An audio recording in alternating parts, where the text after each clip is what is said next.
Okay, hello everyone. Okay, let's begin to our lesson now, and then who can remember what we were talking about at the end of last lesson? Okay, in the last lesson, we have been studied to write electron configuration with quantum mechanics theory. In the quantum mechanics theory, there are three rules of electron configuration distribution. There is Aufbau principle, Pauli exclusion, and Hans rule. Yeah. Okay.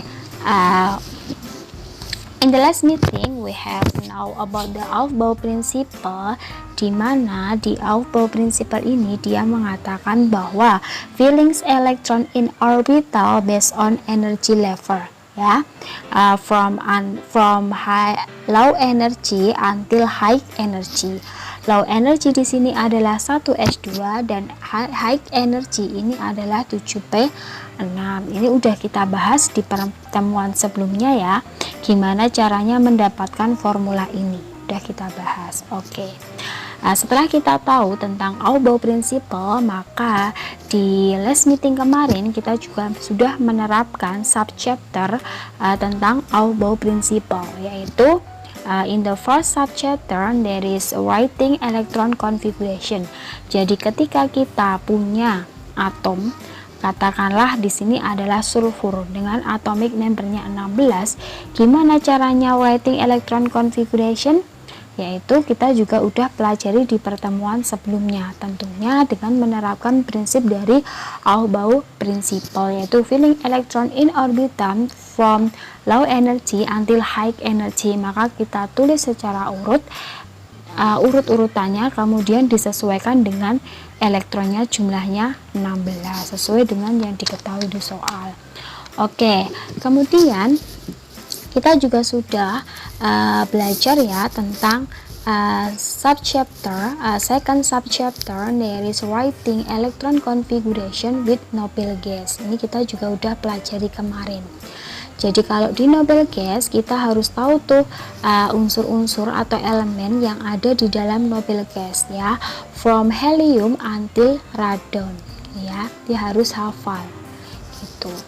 Kemudian cara penulisan electron configuration with noble gas or in short notation itu kita juga sudah pelajari di pertemuan terakhir. Nah, nanti silahkan dibuka videonya tentang materi tersebut gitu ya.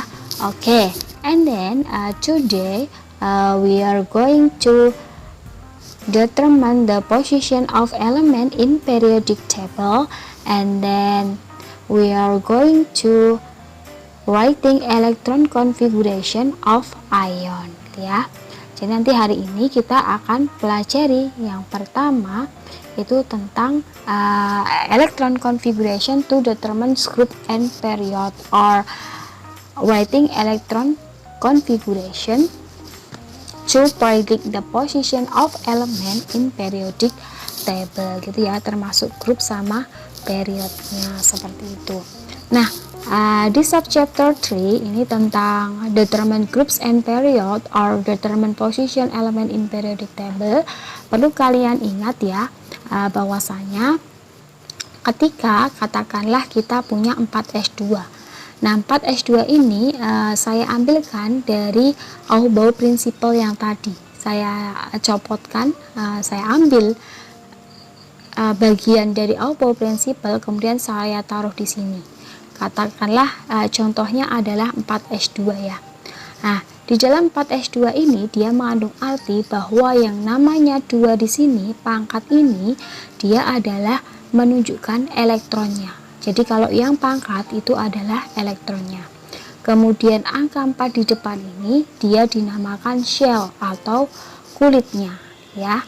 Kemudian huruf di sini dia disebut subshell. Ini maaf ya, ini salah. Ini enggak usah.